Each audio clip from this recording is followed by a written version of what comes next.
Universitas Bina Dharma. Selamat datang saya ucapkan kepada yang terhormat Dekan Fakultas Sains Teknologi, yang terhormat Bapak Dr. Tata Sutabri, MMSI MKM, yang juga merupakan moderator pada hari ini. Yang kami hormati Koordinator Pusat Penelitian Puslit Inovasi TIK, Smart System and Data Science, Bapak Associate Prof. Leon Andretti Abdillah Eskom MM. Yang kami hormati narasumber kita pada hari ini, Bapak Prihandoko, Eskom MIT PhD, dan yang kami banggakan juga seluruh peserta webinar yang telah hadir pada hari ini.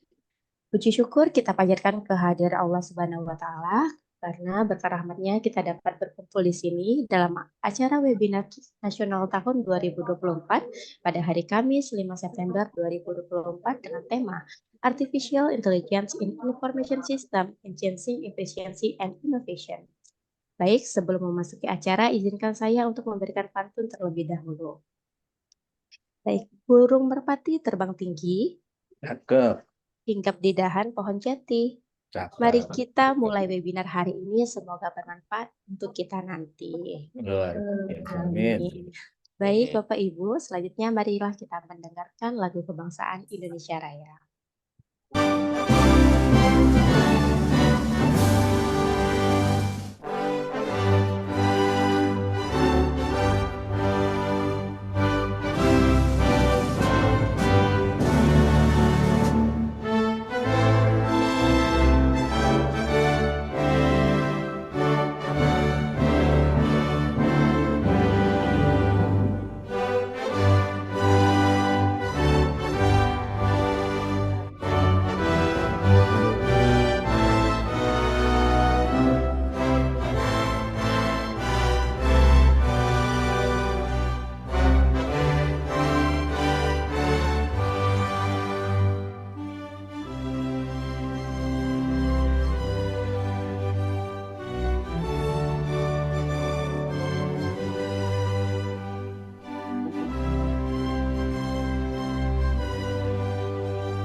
Baik, rangkaian acara selanjutnya kita akan mendengarkan kata sambutan yang akan disampaikan oleh Ketua Program Studi Sistem Informasi yang terhormat Ibu Nita Rosa Damayanti Enkom PhD. Kami mohon kesediaannya untuk memberikan sambutan sekaligus untuk membuka acara webinar pada hari ini. Kepada Ibu Nita kami persilakan.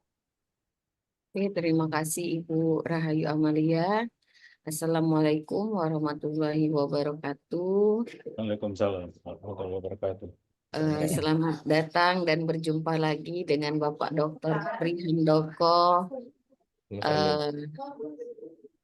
yang terhormat untuk Bapak Dekan, Bapak Dr. Tata Sutabri, dan acara hari ini adalah webinar nasional dengan tema Artificial Intelligence in Information System, Enhancing Efficiency and Innovation, di mana artificial intelligence ini adalah kecerdasan buatan bidang ilmu komputer yang sangat baik yang nantinya akan disampaikan oleh Bapak Dr. Prihandoko untuk kita pelajari karena dunia teknologi sekarang semakin berkembang, apalagi sudah banyak yang sudah bisa menggunakan AI dan lebih mempermudah kita dalam menggunakan teknologi. Mungkin kita mulai saja acara kita hari ini. Saya serahkan ke Bapak Dr. Tata Sutabri sebelum kita mulai acara hari ini. Oke, Bapak, saya persilakan, Pak. Baik, Ibu Nita, terima kasih atas sambutan yang telah diberikan. Moderator yang akan membantu acara webinar kita hari ini sekarang menjabat juga sebagai Dekan Fakultas Ilmu Komputer, yaitu siapa lagi kalau bukan Bapak Dr. Tata Sutabri yang telah banyak pengalaman dalam bidang menulis dan menerbitkan berbagai buku tentang sistem informasi maupun teknologi informasi. Selain itu, beliau juga sering terlibat dalam berbagai proyek pengembangan sistem informasi dan aplikasi di berbagai instansi pemerintahan. Baik, tanpa berlama-lama lagi, kita langsung saja masuk ke acara inti webinar series, yaitu penyampaian materi oleh narasumber kita pada hari ini, yang akan disampaikan langsung oleh Bapak Prihandoko, Eskom MIT PhD, dan akan dibantu oleh moderator pada hari ini, yaitu yang terhormat Bapak Dr. Tata Sutabri, Eskom MMSI MKM. Kepada Bapak, Ya. kami persilakan. Baik, terima kasih Ibu Ayu.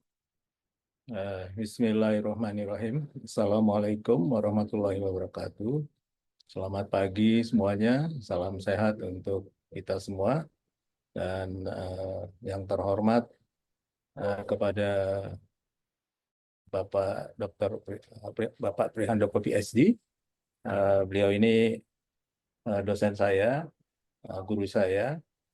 Jadi salam hormat juga untuk Bapak. Semoga selalu sehat dan dalam menjalankan aktivitas tugas negara yang mungkin diamanahkan kepada Bapak. Terima kasih juga atas waktunya Bapak Prihandoko PhD yang berkenan hadir dan meluangkan waktu untuk berbagi pengalaman, berbagi ilmu di kampus kami di Universitas Bina Dharma. Ya, kemarin kalau menurut informasi yang terdaftar itu ada sekitar 90 orang, tapi mungkin khawatirnya hari ini lupa kalau acara kita jam 9. Tapi mudah-mudahan sih setengah 10 mungkin ya, paling lambat mereka akan bergabung di ruang Zoom ini. Gitu. Baik, jadi hari ini webinar kita hari ini cukup apa ya, materinya sangat keren ya. Dan juga Bapak Prihandoko PhD ini saya yakin sudah dikenal namanya di seluruh Nusantara karena beliau ini sering diberikan tugas dari Asosiasi Perguruan Tinggi Ilmu Komputer ke beberapa wilayah di Indonesia ini. Jadi kalau sudah dengar nama Bapak Prihandoko PhD itu udah pasti nggak asing lah gitu ya. Yang saya juga cukup bangga nih karena kemarin dapat informasi dari Pak Leon, wah Pak Prihandoko nih, pasti ini luar biasa nih materinya. Gitu. Baik, ada pepatah bilang, ada pantun bilang ya, patah apa pantun ya, ikan sepat, ikan gabus kan. Nah, makin cepat makin bagus. Tema hari ini kita akan mengusung mengenai artificial intelligence, yang mana kontribusi AI saat ini sudah banyak meningkatkan efisiensi dalam lini bisnis dan untuk seperti contoh untuk pengembangan UMKM, ya, sistem otomasi proses bisnis, model pembelajaran, dan juga hari ini saya sudah mencoba satu aplikasi. Kita bisa menggabungkan ChatGPT ya bagian dari AI ini dengan WA kita, sehingga kita bisa bertanya apapun ketika kita ada kesulitan via WA melalui ChatGPT yang sudah di embed ya, yang sudah di apa namanya sudah bergabung di dalam aplikasi WA-nya tersebut. Gitu. Nah, mudah-mudahan nanti ada pengalaman baru dari Bapak Prihandoko PhD tentang artificial intelligence ini. Mungkin kepada Bapak tidak berlama-lama dalam kalam kata di awal pembukaan ini, dipersilakan untuk menyajikan materinya. Dipersilakan, Bapak. Baik, terima kasih Pak Dekan. Bismillahirrahmanirrahim. Assalamualaikum warahmatullahi wabarakatuh. Waalaikumsalam warahmatullahi wabarakatuh. Selamat pagi dan salam sejahtera untuk kita semuanya. Yang saya hormati Pak Dekan, Pak Dr. Tata Sutabri, Bu Ayu, Bu Novi tadi ya, Bu Novi ya. Bu ini ya, Prodi, maaf, Bu Nita, Bu Nita. ketutup. Bu Nita ya tadi ya, Bu Nita. Dan Bapak Ibu sekalian yang hadir pada pagi hari ini, alhamdulillah bisa silaturahim kembali. Terima kasih atas undangannya, Bu Ayu, Pak Tata, dan teman-teman dari UBD. Selalu semangat UBD untuk terus maju dan Amin. bang terus ya. Mudah-mudahan semakin diminati dan dijadikan Amin. rujukan untuk pendidikan tinggi di tanah air ini. Amin. Saya ditugasi untuk mengisi webinar pada pagi hari ini. Saya izin share screen buka ini ya, boleh ya, Pak Tata ya. Silakan. Jadi tema kita pagi ini terkait dengan penerapan AI di sistem informasi yang tadi sudah ada pengantar dari Pak Tata bahwa ini bisa meningkatkan efisiensi, ada inovasi-inovasi yang baru dan seterusnya. Kita akan melihat mungkin secara umum aja ya karena ini seminar bentuknya sehingga tidak terlalu detail. Nanti kalau mau detail kita bisa lanjutkan ke dalam kita. Sepintas tentang AI dulu, teman-teman sekalian merefresh pemahaman kita tentang AI. AI ini adalah cabang dari ilmu komputer, ya, yang menggunakan model-model komputasi, perhitungan, matematis dan sebagainya untuk melakukan tugas-tugas yang sebelumnya membutuhkan kecerdasan manusia. Makanya artificial intelligence atau kecerdasan buatan atau kecerdasan artifisial ini menjadi sektor baru dari ilmu komputer. Sebelumnya udah lama sebetulnya waktu saya kuliah tahun 86, 87, 88 itu AI udah ada mata kuliahnya. Tapi karena dunia komputer pada waktu itu masih, kalau dibandingkan sekarang jadul banget kali ya. Hard disk masih berapa waktu itu ya? 5 mega hard disk ya. Ya.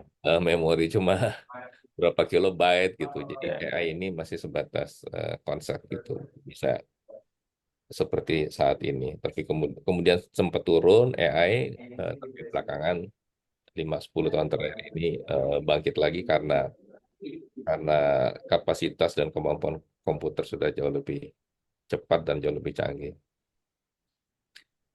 Nah, AI juga ya itu makanya tergantung bicara masalah kapasitas yang diberikan oleh manusia kepada mesin. Jadi pengennya tuh gini, manusia tuh pengen mesin ini tidak hanya melakukan pekerjaan-pekerjaan rutin untuk menghitung seperti kalkulator atau untuk mengetik ya kan, naskah dan lain sebagainya, tapi manusia kemudian berpikir gimana caranya supaya mesin ini tuh bisa menggantikan tugas manusia tidak hanya menghitung dan mengetik ya, tapi juga berpikir gitu ya. Makanya ada kata-kata intel di dalamnya, intelligence di dalamnya untuk membuat si mesin ini mengingat sesuatu, belajar sesuatu, berpikir, menciptakan sesuatu, bahkan bicara, bahkan menilai, bahkan membuat keputusan. Ya, tadi Pak Tata menyampaikan ChatGPT udah bisa masuk ke WA. ChatGPT itu sesuatu yang luar biasa sekali karena dia bisa berpikir bahkan melebihi kemampuan pikir manusia saat ini ya dengan kecepatannya ya karena punya kemampuan proses yang luar biasa. Nah, jadi kalau mau kita kelompokkan ada 4 kelompok ranah AI saat ini yang berkembang, teman-teman sekalian. Sebentar saya mau coret-coret. Ini kaitannya dengan interaksi dengan manusia, ya, mesin berinteraksi dengan manusia, ya dalam bentuk computer vision dan hearing. Nanti saya jelaskan satu persatu. Kita lihat contoh-contohnya masing-masing ini. Kemudian perceiving dalam hal pemahaman. Jadi bagaimana komputer bisa memahami apa yang kita mau gitu, ya. Diskusi, ngobrol gitu ya. Ini jadi teman curhat gitu kali nanti ya ke depan. Kalau Bu Ayu lagi bingung mau curhat sama siapa, mungkin nanti bisa curhat sama nanti dia akan merespon curhatan kita gitu, ya. Ya, para pakar juga kemudian menjadikan AI ini bisa berpikir, ya, mengambil keputusan, juga melakukan sesuatu melalui tindakan-tindakan baik ucapan maupun memberikan rekomendasi. Kita akan lihat satu persatu ya supaya saya pengen kita juga semakin mendalami gitu pengetahuan kita tentang cakupan AI yang sekarang ini semakin luas perkembangannya. Ya, tadi speech recognition, mengenali speech, ya canggih juga sih. Kita bisa ajak ngobrol itu si Google Voice Search kalau pakai HP atau apa, tolong carikan saya restoran di sini terdekat, misalnya cariin pom bensin terdekat gitu ya. Cari nggak tahu kalau nyari warung gado-gado gitu udah bisa belum ya, nggak tahu sekarang ya. Eh, cari warung gado-gado yang enak, yang Ya. ada pedesnya gitu ya. Eh, tapi akan sangat berkembang dan akan sangat masif perkembangannya ketika kita terus menanamkan pengetahuan dan informasi ke dalam sistem tersebut gitu. Dan juga handwriting recognition, mengenali tulis tangan, ya ketika kita pengen tulis tangan dia akan bisa merubah tulisan tangan kita menjadi teks begitu, mengenal optik gambar, dokumen yang kita scan bisa langsung jadi teks. Kemudian kalau teman-teman masih suka main Facebook, ini generasinya Pak Tata sama saya kelihatannya yang suka main Facebook. Iya Anak-anak benar Pak. karena kayak nggak main Facebook lagi.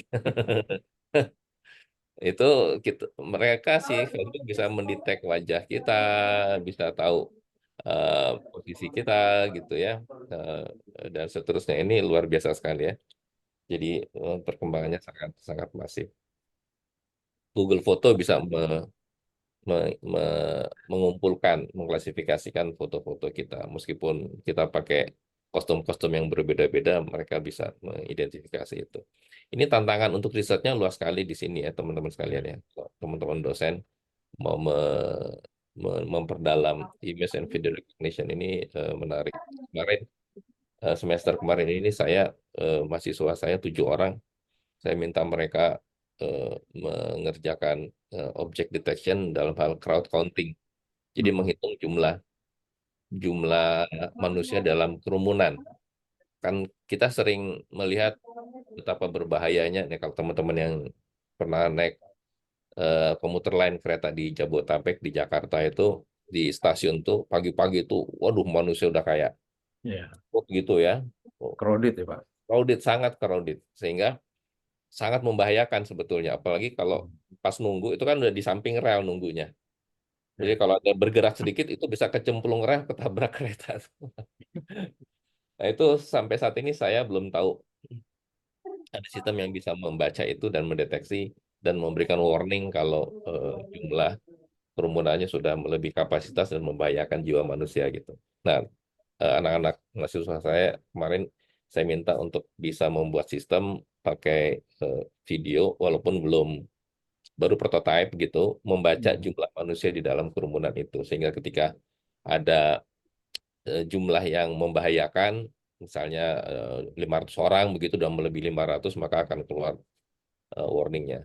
Ya, nah hal seperti itu yang kelihatannya akan sangat bermanfaat dan terus perlu dikembangkan. Dan namanya kerumunan di mana-mana, tidak hanya di stasiun, di pasar, di yang kasus nonton sepak bola di Malang itu yang Iya.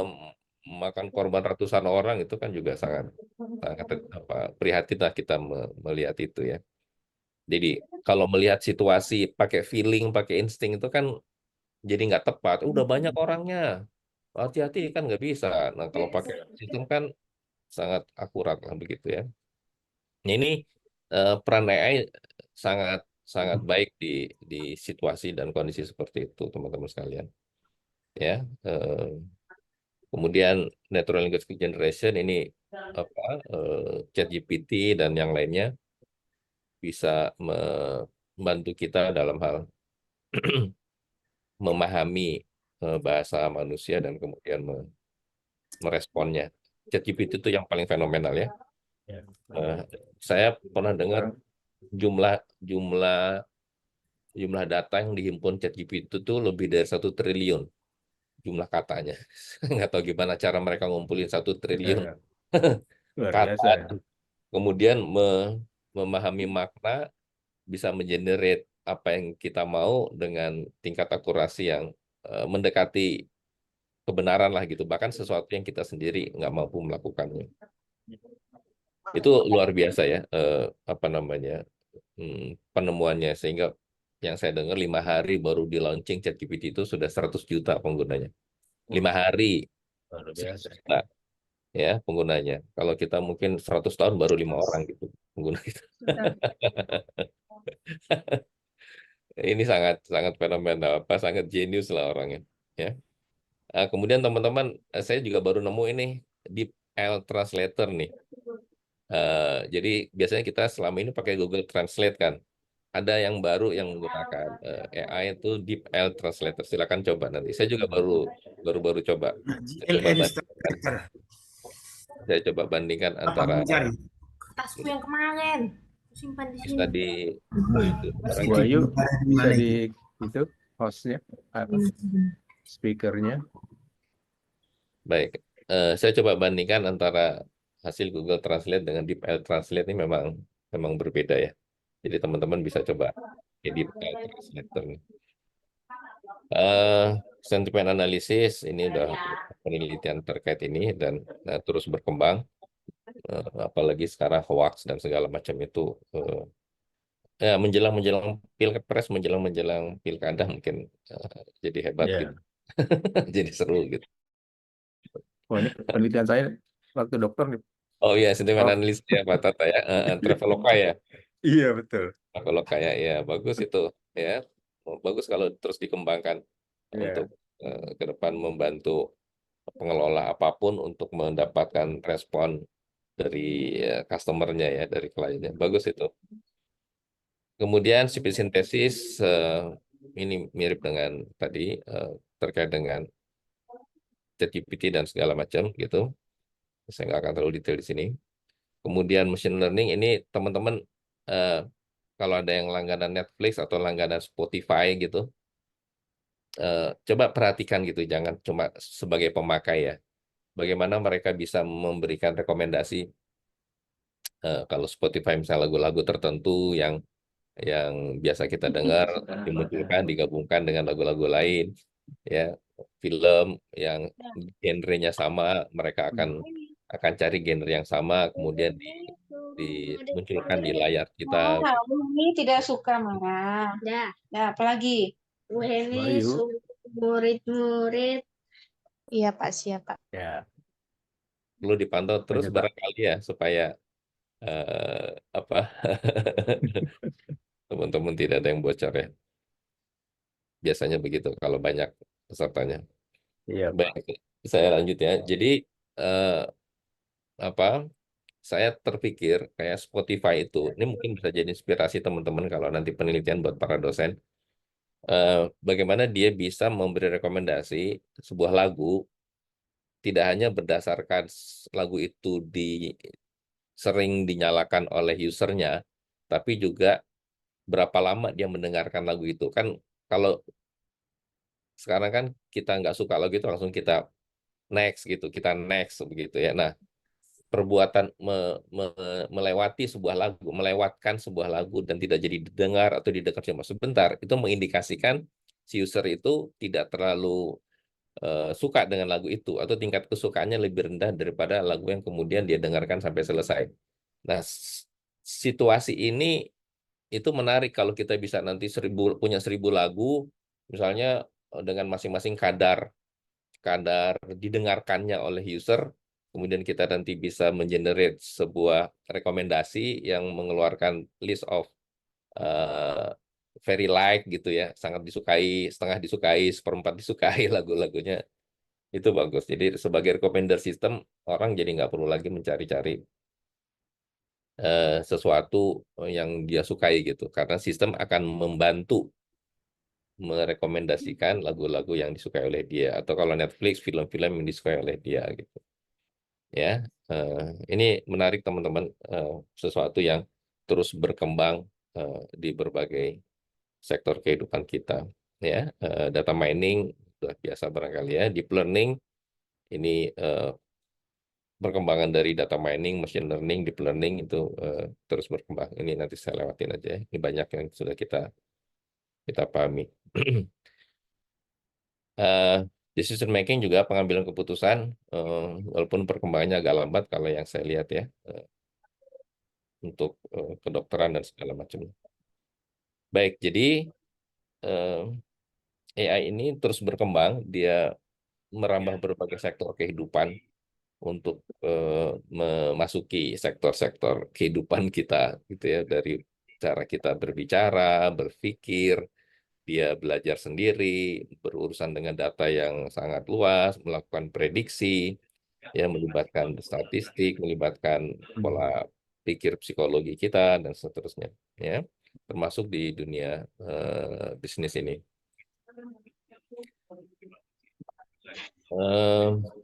Begitu kira-kira perkembangan AI, ya.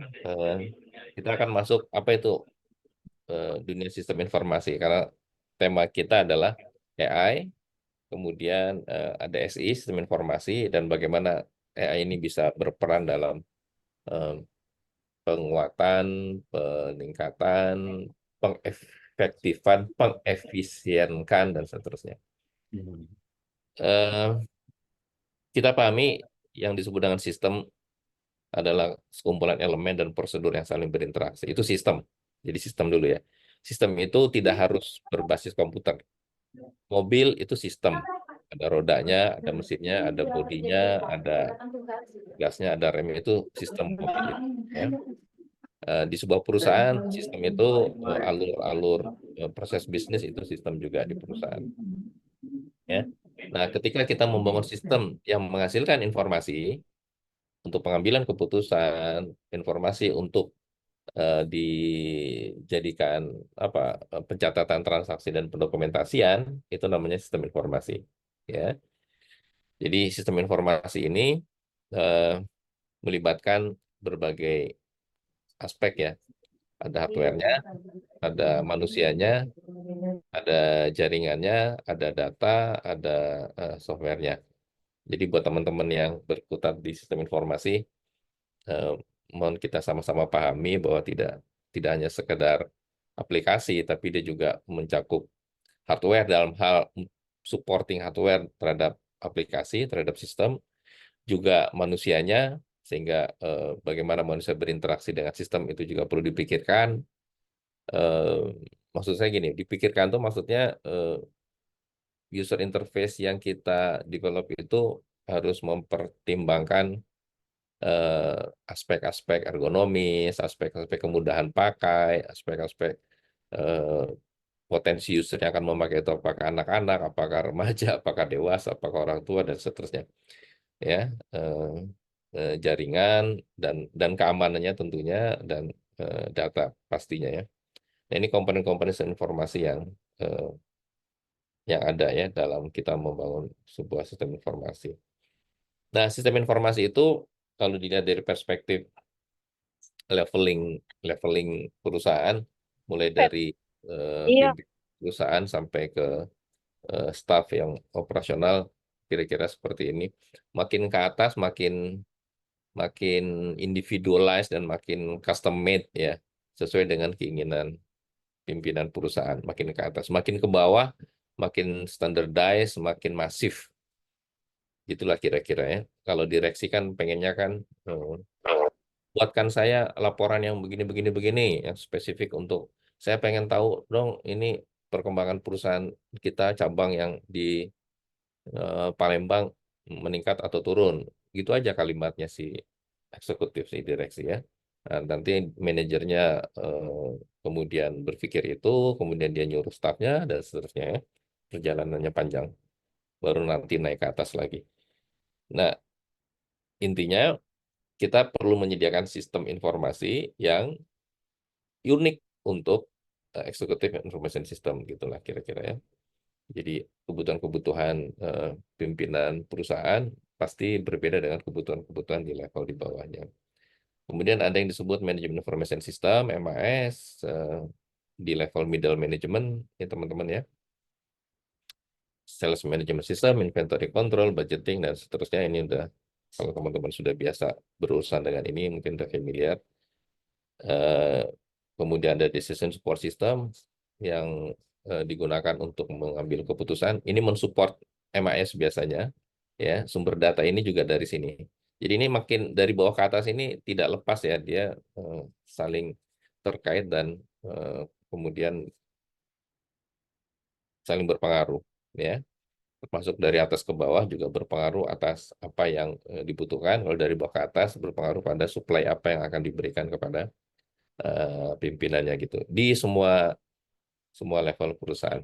Nah, yang menarik adalah model-model startup, teman-teman sekalian. Model-model startup tuh agak keluar dari paradigma ini. Saya pernah dapat cerita dari anak-anak muda yang kerjanya di startup itu. Ya, jadi mereka struktur organisasinya tuh tidak hierarki, tapi apa istilahnya? Kayak terdistribusi gitu, tersebar satu dengan yang lain. Ya, tersebar. Jadi tidak tidak terlalu jauh gitu jenjangnya. Tapi span of control-nya lebih luas, tapi kewenangan itu jadi tim-tim semacam tim-tim project gitu. Meetingnya bukan meeting bulanan, tapi meeting harian. Keren banget. Jadi semacam agile system gitu, agile. Jadi meetingnya harian, 15 menit berdiri, kita meeting gitu, ya sebentar apa yang sudah dikerjakan kemarin, hasilnya seperti apa yang dikerjakan hari ini. Oke, kita selesai gitu. Besok lagi meeting lagi, kemarin apa dapat apa, sekarang rencananya apa dan seterusnya. Keren itu. Jadi nggak tahu lah anak-anak muda ini memang yang hebat-hebat akan sangat kreatif dan menganggap bahwa perusahaan itu harus cukup apa istilahnya tuh lincah gitu ya, agile, lincah bisa berubah dengan cepat. Karena kalau pakai model hierarki seperti ini kan jadi lama mengambil keputusan dari staff, supervisor ke manajer nanti kalau ada general manager lama lagi, ada VP lagi, vice president, baru ke direksi. Ya udah keburu bubar itu ininya, ya apa kompetitor kita udah keburu masuk ke sana kemari gitu. Ya, jadi dalam hal manajemen ini ada yang menarik sebetulnya teman-teman sekalian. Ini nanti bisa kita pelajari dan bisa kita pikirkan kalau teman-teman mau research peran AI bisa lebih kencang di sini. Pernah ada dialog antara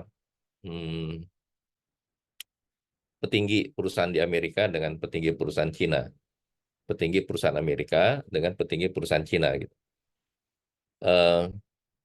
Petinggi perusahaan Cina ini bilang begini kepada Amerika, kalian itu mengambil keputusan, dalam proses mengambil keputusan itu ruwet katanya, harus berbasis demokrasi, harus rapat dulu, rapat ini nanti dinaikkan lagi ke rapat berikutnya, harus apa namanya masing-masing mengeluarkan pendapatnya, berdebat dulu untuk mengambil suatu keputusan tertentu. Itu berminggu-minggu, berbulan-bulan. Makanya kalian ketinggalan. Coba lihat kami, ini kata orang yang Cina. Kami ngambil keputusan, langsung bosnya bilang, A, udah semua A jalan. Cukup 1 hari. Kalau kalian butuh waktu 1 bulan, kami butuh waktu 1 hari saja katanya. Wah, keren. Ya, A, semua A, Kak. Nggak ada yang berani ngomong B, nggak ada yang berani ngomong C, gitu. Ya, ini fenomena yang menarik, teman-teman. SI, bisnis, corporate gitu ya, enterprise gitu, bahwa tidak selalu pengambilan keputusan dengan cara demokrasi itu lebih bagus, lebih efektif, lebih efisien, tidak selalu dalam sebuah perusahaan. Seringkali pengambilan keputusan secara direct begitu langsung itu lebih efektif dan lebih efisien ketika dia benar. Ya, cuma masalahnya kan ketika dia dibumbui oleh hal-hal yang tidak benar, itu jadi masalah. Ya, tapi kalau dia benar, adil, itu akan sangat cepat. Makanya kalau kita lihat pertumbuhan Cina itu, pertumbuhan ekonominya luar biasa ya. Sekian tahun lalu itu kan sampai 10%, 9%. Negara-negara maju itu pertumbuhan ekonomi paling 1%, 2% yang saya tahu ya. Indonesia aja 5% itu udah ngos-ngosan gitu. Ya, Cina tuh sampai 8%, 9% waktu itu. Sehingga mereka overheated. Kebanyakan uang.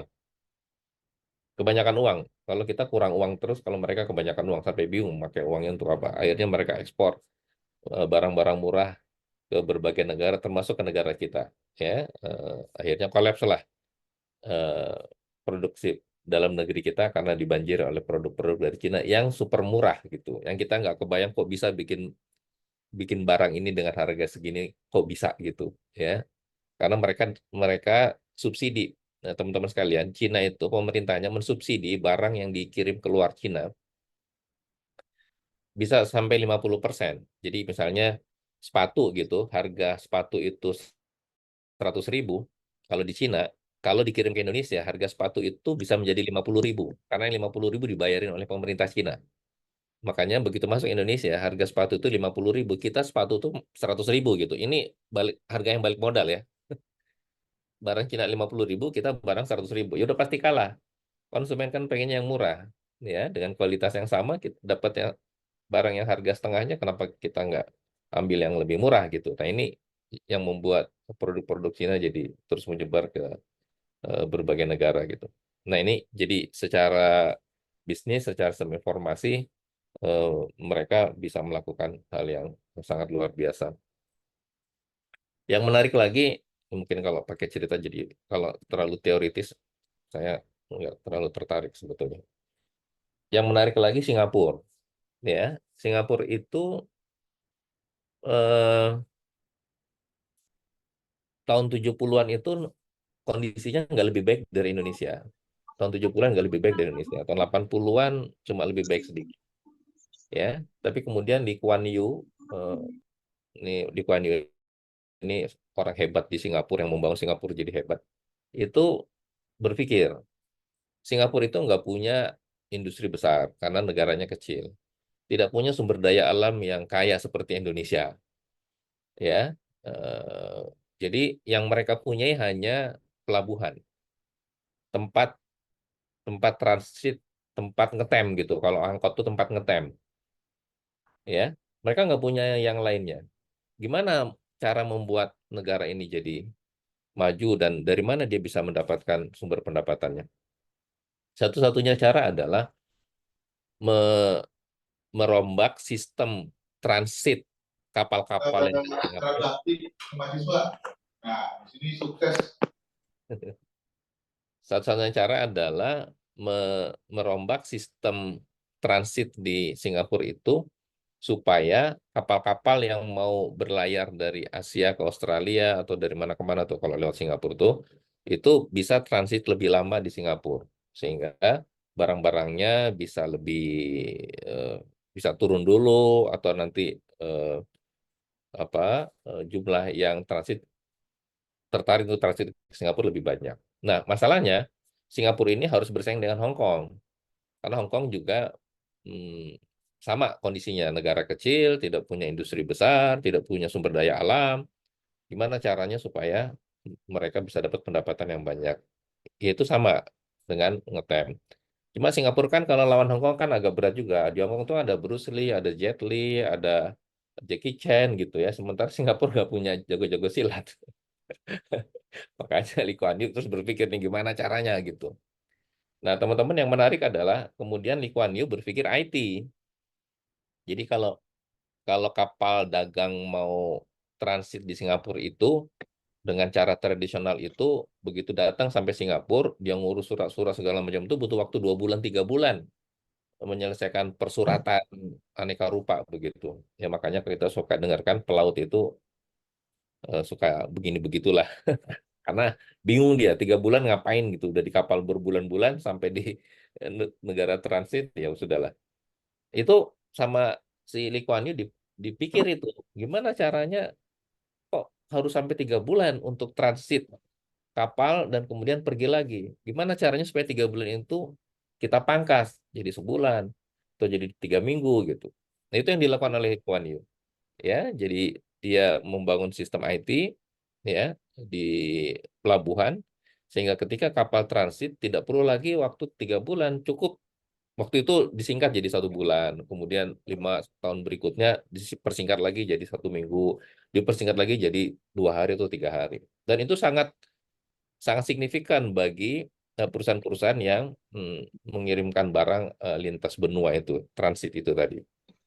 Ya, jadi ini kita belum bicara AI nih, baru bicara bagaimana sistem informasi bisa membuat efisien sebuah proses yang kemudian efisiensi itu menyebabkan sebuah negara jadi maju.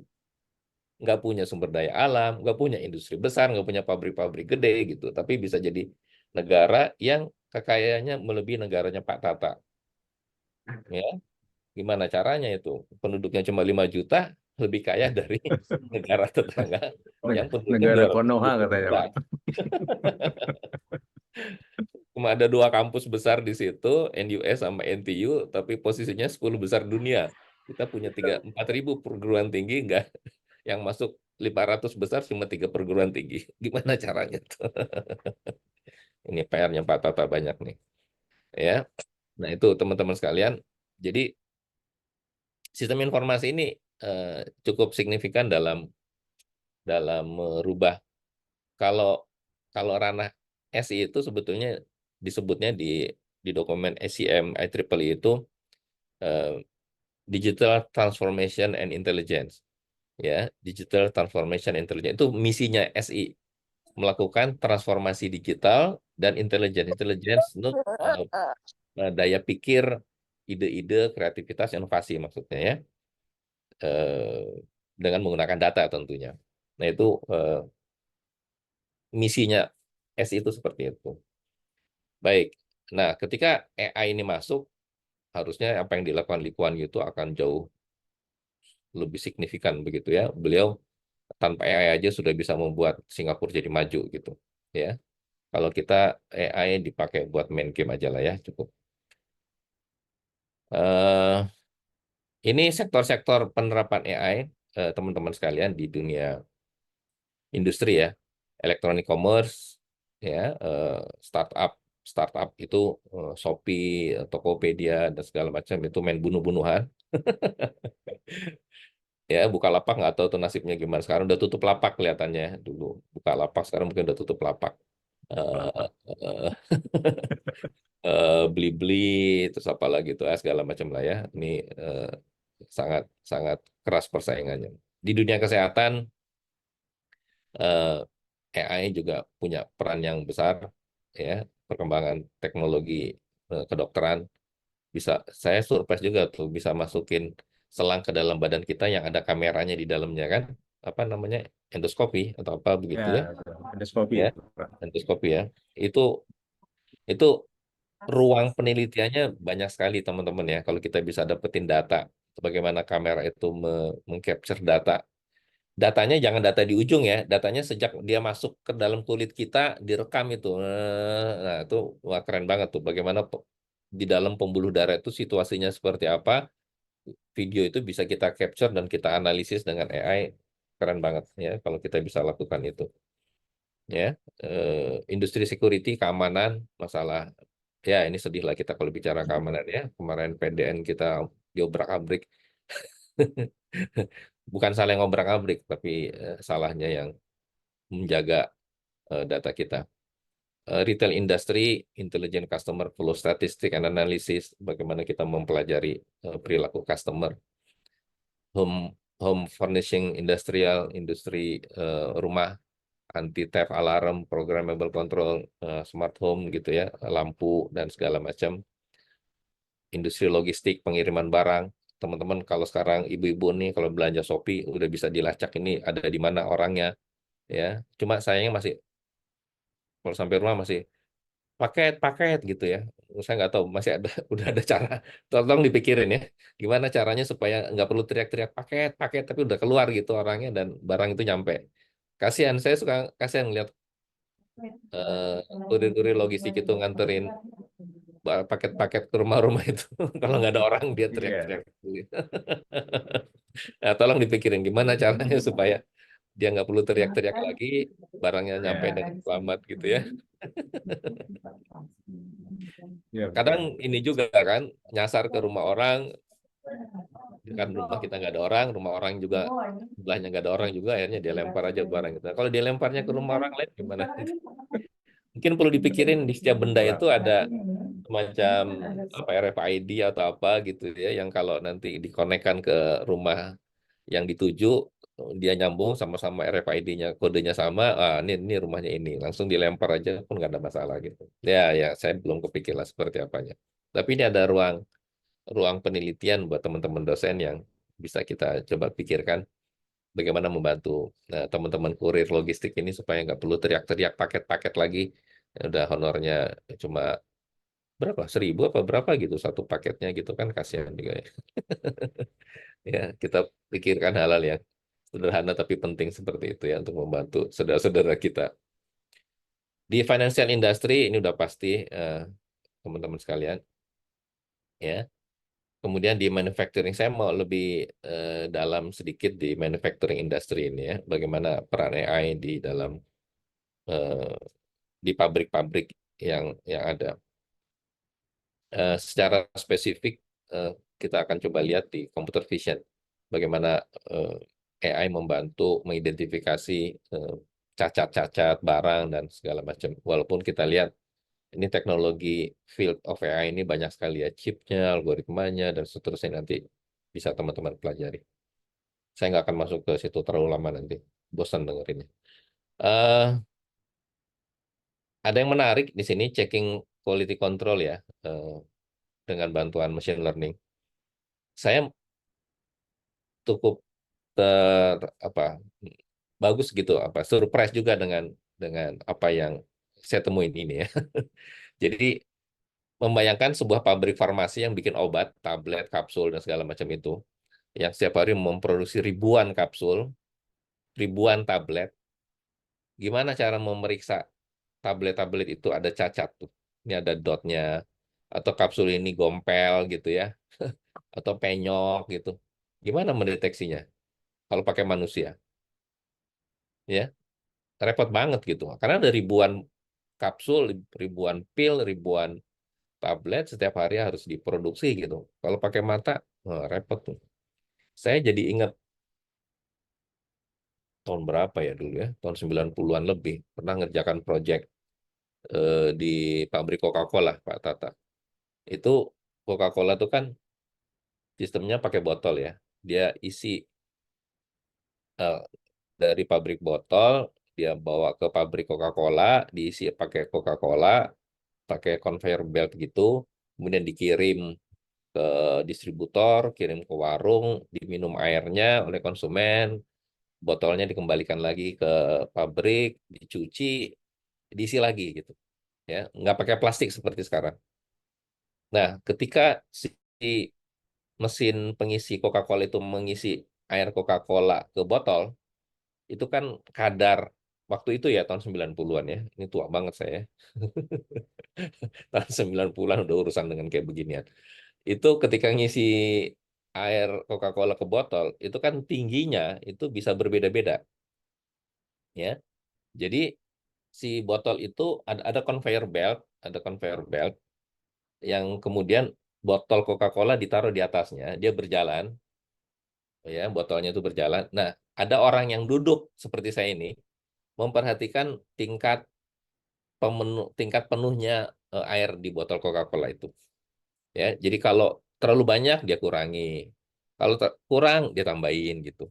Saya membayangkan tuh petugas kalau bosen, nanti ada yang terlalu banyak diminum sedikit sama dia terus ditaruh lagi gitu.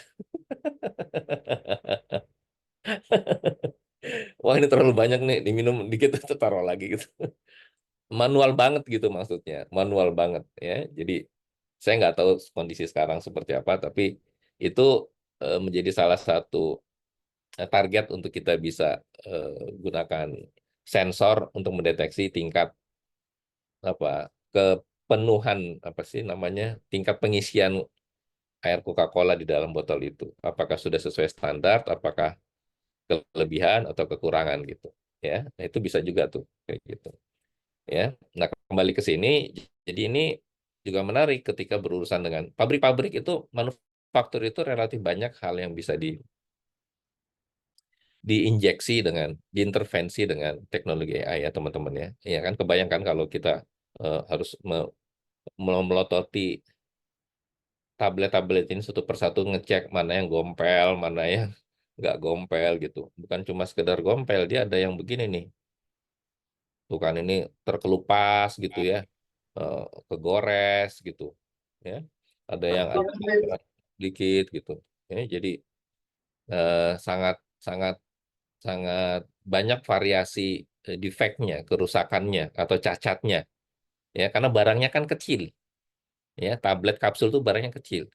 Apalagi kalau teman-teman tahu tuh kan ukuran tablet beda-beda. Ada yang kecil banget gitu. Kalau minum nggak usah pakai air udah langsung bisa ketelen gitu. Itu saya kebayang itu gimana memproduksinya dan kemudian bagaimana quality controlnya gitu. Ya.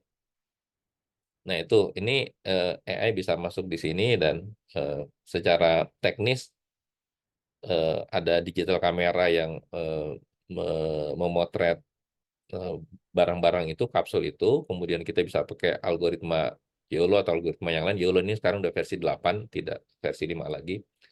Eh, Walaupun kecanggihan itu seringkali juga membuat beban jadi lebih berat dan tingkat akurasi tidak selalu lebih baik juga. Ya, kemudian diukur diameternya. Mungkin ada kapsul-kapsul yang tablet yang harusnya bulatnya diameternya 10, dia diameternya kelebihan atau kekurangan atau apalah begitu ya. Nanti diklasifikasikan, ini yang cacat-cacat masuk ke rombongan ini. Wah, itu satu masalah lagi tuh. Masalah pertama mendeteksi cacatnya ketika tablet itu campur aduk. Masalah kedua memilah, memisahkan. Saya nggak kebayang tuh gimana misahin yang cacat itu supaya bergerak sendiri ke kamar yang lain gitu. Yang nggak cacat masuk ke kamar yang ini, yang cacat masuk ke kamar yang lain. Ketika dia bertumpuk-tumpuk ribuan tabletnya misalnya. Saya belum kebayang. Atau mungkin satu persatu tabletnya lewat gitu ya, satu persatu gitu. Tapi kan harus dengan kecepatan tinggi. Ya, kalau enggak berapa produksi perharinya yang bisa dicapai? Terlalu mahal nanti kalau satu persatu. Saya belum pernah ngeliat pabriknya. Nanti kalau teman-teman mau penelitian ke sini, kalau bisa ngeliat pabriknya itu menarik. Ya, nanti kalau Pak Tata bisa beli pabriknya, nggak usah ngeliat pabrik orang. Kita bisa pakai pabrik kita sendiri. Amin, amin. Nah, hal yang lain di manufaktur terkait dengan stok ya, teman-teman sekalian ya. Ini juga menjadi tantangan ya. Eh, di retail juga jadi ketika misalnya barang-barang itu atau kapsul itu sudah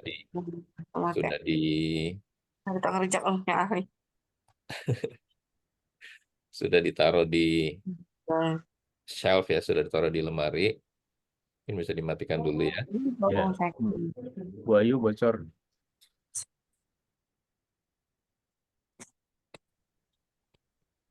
Eh, kita bisa pakai video untuk mendeteksi apa inventory barang-barang yang sudah kosong gitu, tanpa harus ngecek mana yang udah kosong ya, mana yang masih ada ya gitu. Ini kalau lemarinya cuma 5 meter nggak apa-apa, tapi kalau lemarinya panjangnya 100 meter gimana? Bagus ya, sambil olahraga sih, ngilangin kalori ya. Bolak-balik ngecek, oh ini lemari nomor ini udah mulai kosong, ini setengah kosong, ini seperempat kosong, wah repot banget ya. Lama-lama Nah, bosan, Pak. nggak bosan dia langsung stres, dia stroke dia nanti. Itulah ya, kalau pernah lihat teman-teman sekali boleh buka di YouTube ya. Ini apa tuh? Data center, data centernya Facebook atau data centernya Google. Silakan cari di YouTube. Itu luas data centernya itu 5 kali lapangan bola. Lapangan bola itu kan ukurannya panjangnya 100 meter.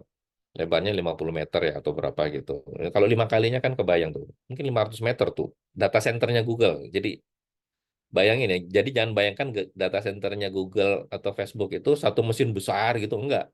Dia mesin kecil-kecil yang jumlahnya ada ribuan gitu. Hard disk kecil-kecil yang jumlahnya ribuan. Prosesor kecil-kecil yang jumlahnya ribuan. Saya dulu membayangkan ini data centernya Google ini satu mesin besar, selemari atau sekamar gitu, menghandle semuanya. Enggak. Jadi dia kumpulan ribuan eh, prosesor, ribuan hard disk yang kecil-kecil, yang setiap hari pasti ada yang rusak. Setiap hari hard disk ini rusak. Hari sekian puluh hard disk rusak, sekian puluh hard disk, sekian puluh prosesor rusak. Itu setiap hari. Ya, saya sempat pelajari itu data centernya dan apa yang terjadi di dalamnya. Ya, nah mereka tuh ya saya membayangkan kalau nggak pakai AI itu ribet banget itu. Tapi di data center nggak ada orang, jadi semua sudah lewat monitor, kemudian dianalisis mana yang masalah, mana yang harus diganti. Proses penggantinya memang harus pakai orang, tapi udah tahu di lemari nomor berapa harus didatangi dan kemudian diganti hard disknya gitu. Ya, jadi nggak perlu ngecek satu persatu. Oh ini masih bagus, ini rusak, ini bau. Waduh, bisa pingsan nanti ya kalau pakai cara yang manual seperti itu. Begitu kira-kira teman-teman. Jadi ada kameranya, kemudian ada aplikasi tentunya ini yang membantu proses kameranya menyorot apa situasi lemarinya, kemudian ada aplikasi, kemudian ada penyimpanan cloud ya untuk menyimpan hasilnya, dan ada analisis dengan menggunakan machine learning langsung ya real time untuk mendeteksi mana lemari-lemari yang udah kosong, mana lemari yang masih penuh gitu, setengah kosong, setengah penuh. Dan kemudian lebih bagus lagi kalau diintegrasikan dengan procurement system nih, ya, sistem pengadaannya. Jadi kalau ada barang tertentu udah mau kosong di barang itu, dia langsung connect ke sistem pengadaan, menginformasikan barang ini harusnya stoknya ada 100, tinggal 10, langsung order ke suppliernya. Nah, purchasing system atau procurement system itu udah langsung keluarkan purchase order ke perusahaan suppliernya. Tolong kirim lagi barang ini sekian gitu. Wah, itu udah keren. Jadi semuanya berjalan secara otomatis ya tanpa ada intervensi dari manusia lagi. Ya. Kalau mesti ngitung stok opnam satu persatu barangnya, mulai ngitung di lemari titik ini, begitu sampai lemari titik sana, lemari ini udah habis lagi, ngitung lah. Ya, nggak selesai-selesai nanti ya. Baik, jadi secara arsitektur sistemnya, arsitektur global kali ya. Jadi seperti ini ada gambar untuk memoto situasi di dalam eh, shelf itu, rak-rak itu ya, di dalam rak-rak itu ya, apakah ada yang kosong atau ada yang kurang dan segala macam, kemudian dianalisis ya, AI analisis untuk melihat tingkat tingkat keterpenuhan stoknya atau tingkat kekurangan stoknya kalau memang kurang. Kemudian ada dashboard yang menampilkan itu ya, dan real time alerts nih ya, untuk quick action. Jadi harus ada warning. Oh ini udah mendekati minimal stok, langsung bunyi itu alarmnya, tweet tweet tweet tweet gitu supaya segera order ya. Nah ini sangat membantu meningkatkan efisiensi pabrik, jadi mengurangi tingkat kesalahan ya, walaupun juga mengurangi tenaga kerja jadinya ya. Kita ini tenaga kerja banyak nganggur, tapi kalau tenaga kerja yang nganggur itu diberdayakan di sini, tingkat keerorannya, tingkat kesalahan juga besar juga ya. Mohon izin, Pak Pri, Ya, waktunya 5 menit lagi. oke, siap. Ya. Nah, jadi ini quality control ya, teman-teman sekalian. Di shopping mall juga bisa kita lakukan hal itu ya. Nah, di dalam manufaktur, sampai 10.20 ini 10.15 saya ada jam 11 saya tadi lupa nanya sampai jam berapa ngomongnya. Quality assurance ini hal-hal yang bisa diintervensi oleh AI ya teman-teman ya. Proses quality inspection tadi, incoming parts inspection, quality plans, eh, finished product inspection. Jadi untuk melihat ini Bu Desi nih yang teknologi apa teknik industri nih yang pakarnya nih ya, bagaimana kita melakukan perencanaan quality control, kemudian inspeksi barang-barang yang datang, kemudian kualitasnya kita lihat, kemudian kita audit dan kita nyatakan lulus quality control dan bisa di deliver gitu, kayak kasus kapsul tadi ya. Ini kira-kira ininya teman-teman sekalian, dan kalau pabrik yang besar seperti ini peran AI jadi sangat sangat signifikan sekali ya. Dia bisa mendetek defects atau cracks ya, keretakan, ada cacat ya, ada keretakan di berbagai tempat itu dengan sangat mudah. Saya nggak membayangkan, saya membayangkan kalau pakai orang ini ngeceknya gimana ya. Ribet banget, susah banget gitu. Kalau pakai orang ya harus pakai AI ya. Nah, terakhir eh, penggunaan drone ya teman-teman ya, ini untuk sektor industri pertanian, di manufaktur juga penting ya drone. Ini lagi tren juga teman-teman. Nanti oh ya mungkin untuk ngantar paket bisa pakai drone ya. Ini nggak perlu pakai orang lagi ya. Oke, drone ngantar paket, nanti drone-nya bisa teriak-teriak paket-paket gitu, langsung dilempar barangnya. Tapi nggak tahu nanti drone-nya dicuri sama orang di tengah jalan ya. Ada risiko juga ya kalau di kita ya. Oke. Ini untuk ngantar barang, kemudian ada yang menarik nih nah ini. Jadi untuk mendeteksi adanya kabel-kabel cacat misalnya gitu ya, itu nggak pakai drone ini ya. Eh, Kalau mau ngelihat kondisi tanahnya Pak Tata berapa ribu hektar di Kalimantan itu, pertumbuhan tanamannya udah sampai mana, kalau pas sawitnya bisa pakai drone Pak Tata ya. Jadi nggak perlu kita datengin lagi Iya benar Pak. pakai drone ya. Teman saya punya 65 hektar, dia pakai mobil. Wah, Wah, banget ya. bensinnya 65 habis. hektar mobil, bensinnya habis. Sudah sampai sana, udah gitu hutan itu kan jalanannya kan nggak jelas. Terjal. Pohon-pohon, wah, susah ini gitu ya. Begitu ada drone, senang banget ya. Termasuk untuk mendeteksi hal-hal yang di luar prediksi. Ada ini ada apa namanya ini, ada masalah lah di tengah-tengah itu ya. Begitu barangkali teman-teman sekalian yang bisa saya sampaikan. Jadi peran AI yang yang di AI powered drone istilahnya ya. Drone yang dikuatkan dengan AI ini sedang berkembang dan sangat menarik untuk kemudian dijadikan bahan riset kita. Ini nanti saya kasih ke teman-temannya supply chain. Ini mirip lah gitu kira-kira. Terima kasih begitu Pak Tata. Ya. Assalamualaikum warahmatullahi wabarakatuh. Waalaikumsalam warahmatullahi wabarakatuh. Luar biasa materinya, pengembangan kontribusi AI ya untuk dunia bisnis saat ini. Ya mungkin tadi seperti yang sudah disampaikan oleh Bapak Prihandoko PhD tentang computer vision, kontribusi AI ini banyak sekali. Ya kalau kita lihat yang lainnya mungkin bisa kita sering pakai ya. Google Map itu juga salah satu manifestasi dari computer vision berbasis AI ya. Terus tadi handwriting ini juga pernah kita buat nih Pak Pri di Rumah Sakit Haji, namanya e-prescribing ya. Jadi tulisan dokter itu kan kadang-kadang nggak bisa dibaca ya. Nah, jadi aplikasi itu bisa menerjemahkan, mentranslate tulisan itu tadi dengan menjadi tulisan yang seperti di komputer. Terus juga ada image video recognition, wah ini luar biasa. NLP juga, ada deep translator ya. Tadi pengalaman cerita dari Pak Prihandoko ini Singapura ya, yang punya tempat transit. Saya pikir tadi bisa untuk ngopi juga tuh Pak situ Pak ya. Jadi membangun Iya, sistem betul. IT untuk mempercepat proses bisnis dan transformasi digital. Ini luar biasa ini. Ya tadi sebetulnya mengenai apa drone tadi ya, paket antar paket di Jepang sudah ada tuh Pak.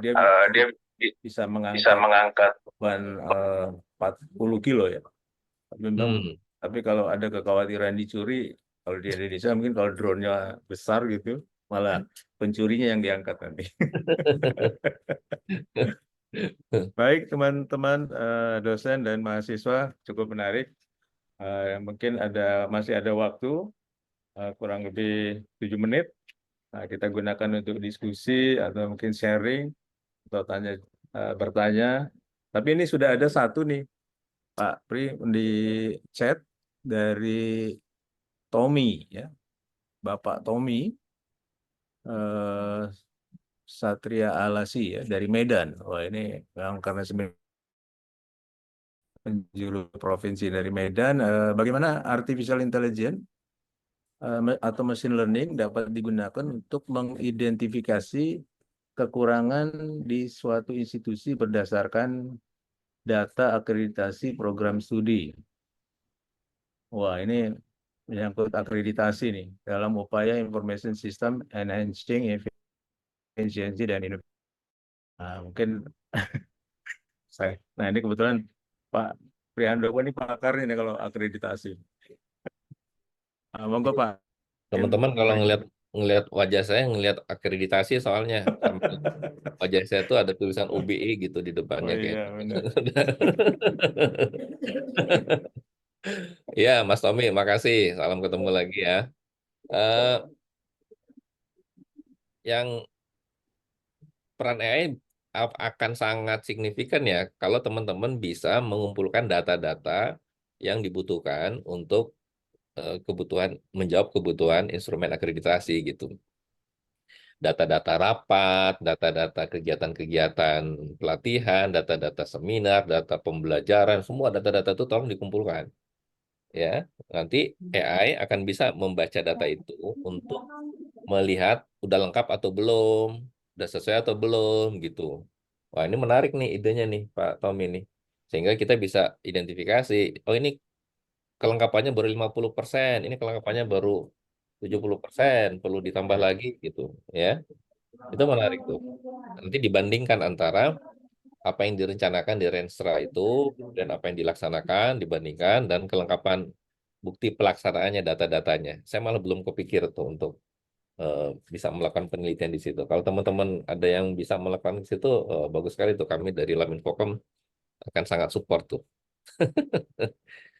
Bisa mendeteksi. Oh, Ya, ini potensinya ya, baik sekali. Ini potensinya bisa jadi unggul nih kelihatannya nih dari data-data yang kita punya, kinerja yang kita miliki gitu. Bagus, bagus. Bisa, Mas Tommy. ya. Baik. Terima kasih Pak Tommy. Mungkin ada lagi dari Bapak Ibu, silakan. Atau dari kawan-kawan mahasiswa. Ini sudah hadir semua nih Pak pesertanya. Semakin siang Alhamdulillah. semakin banyak. Siap. Mungkin dari Bu Tri atau Bu Mega, silakan. Atau siapa nih? Oh, ini saya mau menyapa dulu nih kawan saya Bapak Mustafa Kamil. Oh, ini kawan lama ini. Apa Luar biasa. kabar, Pak? Baik. Iya, maaf saya on cam, Pak. Ya, nggak apa-apa. Silakan. Ya. Mungkin ada mau ditanya Pak Kamil, silakan. Oh, saya cukup menyimak aja, Pak. Terima Simak. kasih, Pak. Ya, ya. Sama. Mungkin Ibu Eli nih dari apa ini? Atau Ibu Mary dari eh, sipil ya, teknik sipil. Tadi tadi ada disinggung sama Pak Prihandoko nih Bu Desi nih. Tadi saya lihat hadir nih Bu Desi yang teknik industri ini. Mana Bu Desi? Ada, Pak. Ada Aman suaranya. Bu Desi ya. Gimana Bu Desi? Kita bikin penelitian nih di bidang Desi itu bisa bikin penelitian bareng itu industri banyak tuh ininya. Ya, makanya Kan? kemarin apa ngomong dengan Pak Tata kalau bisa tuh anak-anak industri buatin capstone design sama anak-anak SI sama TI. Biar misalnya kita bicara tentang persediaan, nah ntar dibuatin tuh ininya apa namanya eh, dari teknik apa SI atau dari TI bisa seperti itu. Karena kalau anak-anak industri kan keterbatasan Pak kalau penguasaan untuk pembuatan pemrograman ya. Walaupun kalau untuk TI di Bina Dharma ini saya mengenalkannya banyak sih, nggak cuma algoritma, ada sub data atau database. Nah, cuman kan kalau sekarang Pak Pri ya artificial intelligence itu kan sudah digunakan di semua lini ya. Kayak tadi Pak Pri bilang kalau bisa pakai drone aja. Nah, nanti banyak orang nggak kerja tuh nggak bisa nganterin paket. Kalau semuanya pakai drone. Jadi kadang-kadang artificial ini kayak dua mata pisau ya Pak ya. Dia bagus untuk tapi juga dia pasti punya dampak. Nah, bagaimana caranya supaya sebenarnya artificial ini dimanfaatkan sebesar-besarnya tetapi tidak mengurangi sisi humanis, Pak. Gimana menurut Pak Pri? Oh, jadi nanya nih. Iya dah, kan nanya lah. Tadi kan aku disuruh ini. Karena Iya, sekarang coba ya, sebagai dosen aja kita Pak ya, kita tidak boleh ini bahwa tugas-tugas yang kita berikan itu kadang-kadang mungkin ya dimasukin ke AI supaya mereka bisa ini. Nah, bagaimana kita juga nanti bisa membuat pembelajaran yang segi humanisnya harus ada. Nah, kalau berdasarkan pengalaman Pak Pri, nah dengan yang berkecimpung dalam AI gitu ya, segi humanisnya itu kita menjaganya di mana Pak? Atau triknya atau tipsnya atau gimana? Saya aja Pak. ya ini berarti bukan segi humanis sebetulnya, tapi segi ekonomis. Kan masalah lapangan pekerjaan, bukan Iya, masalah benar. Kadang-kadang juga gitu sih, bukan betul. masalah kemanusiaan kehumanisannya manusia, tapi masalah lapangan Kalau pekerjaan. masalah humanis itu berkaitan Palestina ya Pak ya. Iya. Ya, masalah ekonomi ini memang bukan sekarang ya. Isu ini sejak kedatangan komputer tahun 60-an, 70-an, 80-an itu selalu kita di ya kami sebagai orang IT itu sering dipersalahkan karena membuat meningkatkan jumlah pengangguran gitulah katanya ya. Jadi pengurangan lapangan kerja. Tapi coba contoh lihat di itu pintu tol.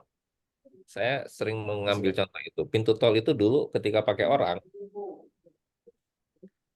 tingkat efisiensi orang jadi ngasih uang, ngitung dulu kembalian, naruh kembalian lagi. Ya. Itu tingkat kecepatannya, tingkat errornya, tingkat korupsinya itu tinggi gitu. Tapi begitu diganti pakai kartu, ya errornya relatif jauh lebih kecil gitu. Tingkat korupsinya juga relatif tertekan sekali karena nggak ada lagi pakai uang cash beredar di situ. Tingkat kecepatannya juga lebih tinggi. Jadi ini pilihan-pilihan antara mengefisienkan sebuah proses ya dan mengurangi tingkat kesalahan proses dengan bagaimana kita tetap menyediakan lapangan kerja bagi tenaga kerja kita yang berlimpah ruah ini. Ada pilihan ketiga sih.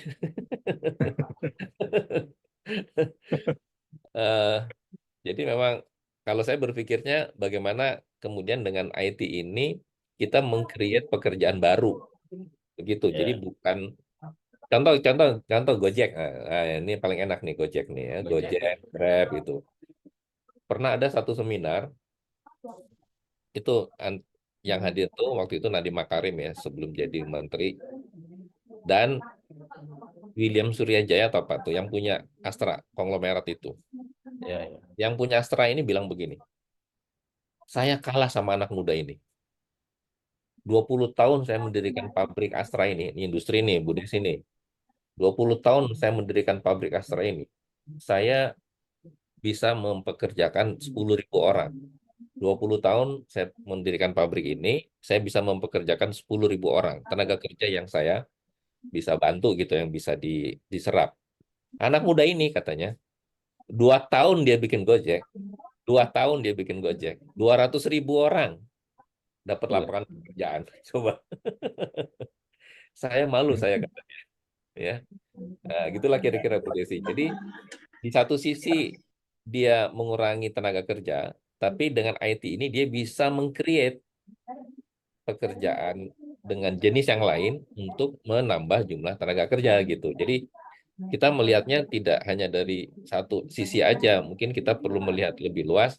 Di sisi yang lain tenaga kerja ini bisa disalurkan. Sekarang jumlah mitra Gojek, mitra Grab itu jutaan jumlahnya. Ya, Orang, waduh, contohnya kayak ini apa ya, kursus aja ya, kursus yang konvensional gitu. Sementara sekarang kita mau cari kursus kan banyak di Online. orang yang di AI bisa buka kursus online. Itu kecil penghasilan mereka tuh kalau lihat Iya. dari itu. Cuman pernah nggak Pak kita berpikir bahwa ternyata dari zaman dulu tuh orang sudah takut ya sama AI ya. Contohnya ada film Terminator ya Pak. Itu AI juga perang Ya. kan. Itu bisa terjadi loh, bisa jadi loh. Jangan sampai nanti khayalan orang zaman itu terjadi tuh Pak. Manusia dijajah sama mesin. Terus film Matrix, kan suka hobi nonton film. Penonton ya, kondisi ya. Iya, pikir ternyata orang-orang di sana, misalnya orang Amerika yang bikin tuh sudah mikir loh ya, sekian tahun nanti di tahun sekian itu AI akan menguasai dunia. Nah, Manusia. jangan sampai itu akhirnya terjadi gitu loh Pak. Tetap harus Iya. manusia yang menguasai AI. Iya. Ya, mudah-mudahan tidak terjadi lah ya. Kita masih banyak tuh orang-orang di kelapa sawit, tanam jagung, tanam pisang, itu masih banyak itu. Jadi kayak Singkong. Terminator, singkong gitu ya, pisang goreng itu kayaknya masih banyak deh. Terminator segala macam itu kayak masih jauh deh. Ya tapi Contoh, orang sudah berpikir ya Pak. iya, contoh gini, teman-teman kemarin sempat agak heboh kan dengan metaverse, tahu metaverse ya, yang Ya, nanti ya betul. si Facebook sampai menggelontorkan uang berapa triliun untuk membuat dunia baru yang namanya metaverse, ya, yang di situ kita unlimited jumlah lapak tanah kita bisa jual beli bla bla gitu gitulah semacam dunia baru. Sekarang mau kemana metaverse? Nggak tahu, hilang. Hilang, iya, karena nggak realistis di kepala kita. Saya dari awal juga udah ngeliat ini nih benda yang aneh nih, kayaknya nggak ini nih nggak jejak gitu ya. Hilang sekarang metaverse, nggak ada lagi teknologi metaverse dikembangkan karena terlalu jauh jangkauannya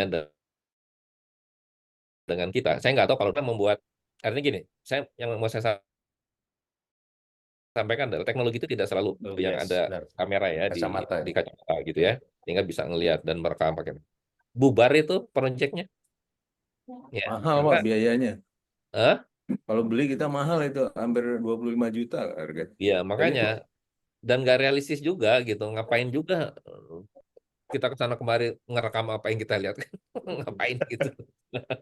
Kecuali untuk kepentingan perusahaan,